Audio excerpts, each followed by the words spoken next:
higda-higda sa ko sa sofa kay nagpatulog ko sa akong anak ganina. Dugay man natulog. Manang relax ako. Check sa mga reels video. Kay maglimpyo na sad, unya mag-fix sa kitchen. Today, kipati jud ko kakapoy. Oy kay among gilaag akong anak sa like 35 minutes away from here. Drive me.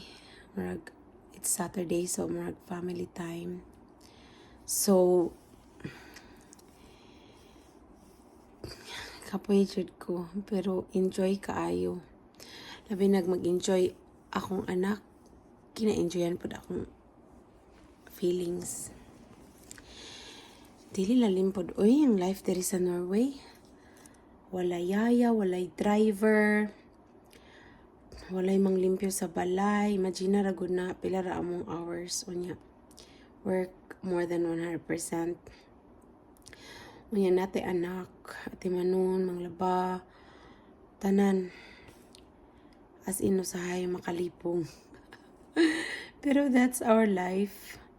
Magpasalamaton gihapon kay naa may gidala diri niya. Arang-arang na good pod ang life. Pero di jud na malikayan nga mobati jud kag kakapoy labi na kanang nanataaning pangidaron. Paingon na sa pagka-tiguls, dili pod bitaw tiguls oy. Dili pang mampod, madala-dala pag binat. Lagi na nga, dili pod pwede nga, serious ra pod. Oy, nadyo po ng mga lingaw-lingaw. Marinyo ang atong strength, anang mga lingaw-lingaw. Meeting friends, unya. Ako gusto pod kay ko kana bitong active. Nag-start ko karon og group exercise.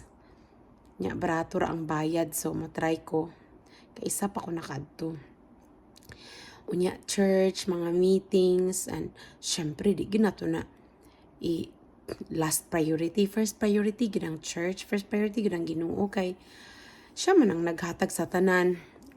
Siya ang naghatag og strength, unya nagprovide sa atong mga needs. Walay Ginoo, wala po kabalog na ba ko'y work kay iyam dyan ang panalangin. So i-balance gyud ang life, pero napoy time gyud nga mupati jud kakapoy. As in, marag after sa kanang dinner, makatulog kalit sa sofa. Usahay kay dili ko pa kaon sa kumbana.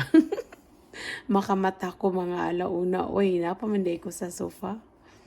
Nga na jud ang life diri. Pero salamat sa Ginoo, oy. Kay tagaan kaabdi, kadasi, kalipay. Una kalipay sa pag-serve niya. Kalipay sa pamilya, pag-serve sa atong bana, atong anak. Basta, mapasalamaton kayo ko. Share lang pud ko kay aron makabalo pud ang tanan nga dili tanang abroad hayahay. Uy, ningkamot jud pud. Kana sigurong nag-work ka, unya dito nimo i-spend nimong money sa Pinas mo nang feeling ay kanang dali ra jud murag dako-dako ang kwarta pero nagpuyo na ka abroad gyud. Tanan imuhang mga balayro nun, like you are like them na bayad jud to the max. Mana di mi pwede gulay work diri kada isa ra mo work. Sus magkapuliki oy, dagan kay bayro nun. Mo nga kuan ra gyud. Balance lang yun ang life. Night time to rest. Night time nga active ka kaayo. Napoy time nga tagaan dyan mo po din mo ang time nga mo go out with your friends outside the church and also outside the family. Kaya mo na yung makatabang nga ma-renew ang imong strength ka na bitawng sa na unwind. Mana akong lingaw diri. Pero usahay, di jud pud matagaan ka nang maningkakay jud to the max. Wala na tayo magkikita, friends. Pero okay ra. Basta, may time for that. Napoy time nga mag-work, napoy time mag-make fun. But ako yung priority, no? Akong anak. After God, akong family, akong anak labi na nga tumutubo.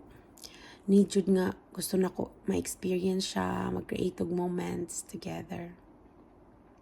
Mga, salamat kahapon sa Ginoo sa mga blessings, even sa trials, sa challenges. Kaya mo man ay magpasamot nga mudot-dot kita sa Ginoo. Kaya kung kinabuhi per mi hayahay, nawa na set aside na ang Ginoo, diba? Manang, salamat sa tanan. In every circumstance, give thanks to the Lord. Kaya na mga lessons, na mga panalangin. Ihatag sa Ginoo nga, maging dependent patamor niya. Marapod na, share pod ko. Salamat sa inyong pagpaminaw.